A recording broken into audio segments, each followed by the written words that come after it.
Hello দোস্ত, তোমরা সকলে কেমন আছো?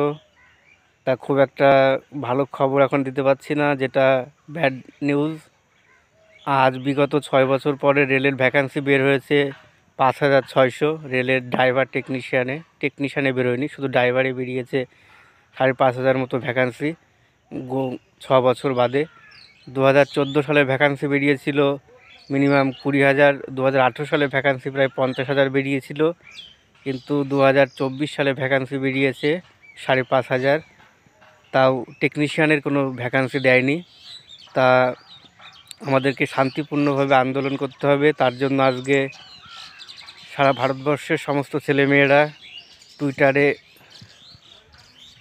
মেল পাঠানো হচ্ছে। তোমরা সবাই মেল পাঠানোয় অংশগ্রহণ করো এবং শান্তিপূর্ণভাবে আন্দোলন করো। নিশ্চয়ই আশা করি 30-40 হাজার ভ্যাকান্সি বাড়বে। আন্দোলন করতে হবে কিছুটা, আন্দোলন করলেই সরকারের টনক নড়বে এবং তারপরে তারা নড়ে চড়ে বসবে এবং ভ্যাকান্সিকে ইনক্রিজ করবে অবশ্যই।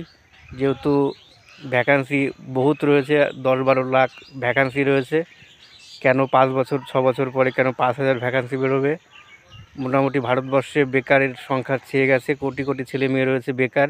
এই 5,000 ভ্যাকান্সি দিয়ে কয়েকটা ছেলে মেয়ে চাকরি পাবে, কিন্তু যারা একদম গরিব, যারা একদম নর্মাল ছেলে মেয়ে, তারা চাকরি পাবে না।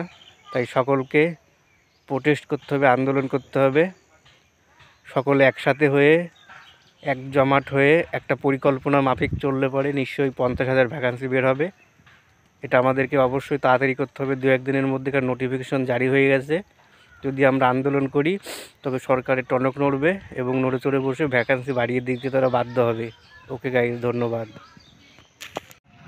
আমার এই ভিডিওটা তোমরা যারা টেকনিক্যাল ছেলে মেয়ে, যারা এএলপিতে বসবে, টেকনিশিয়ানে বসবে, তারা সকলে লাইক কমেন্ট এবং শেয়ার করবে। যত লাইক কমেন্ট শেয়ার করবে ততই তোমাদের মঙ্গল। তাই নিজেদের স্বার্থে ভিডিওটা তোমরা শেয়ার করো। ওকে গাইজ, ধন্যবাদ।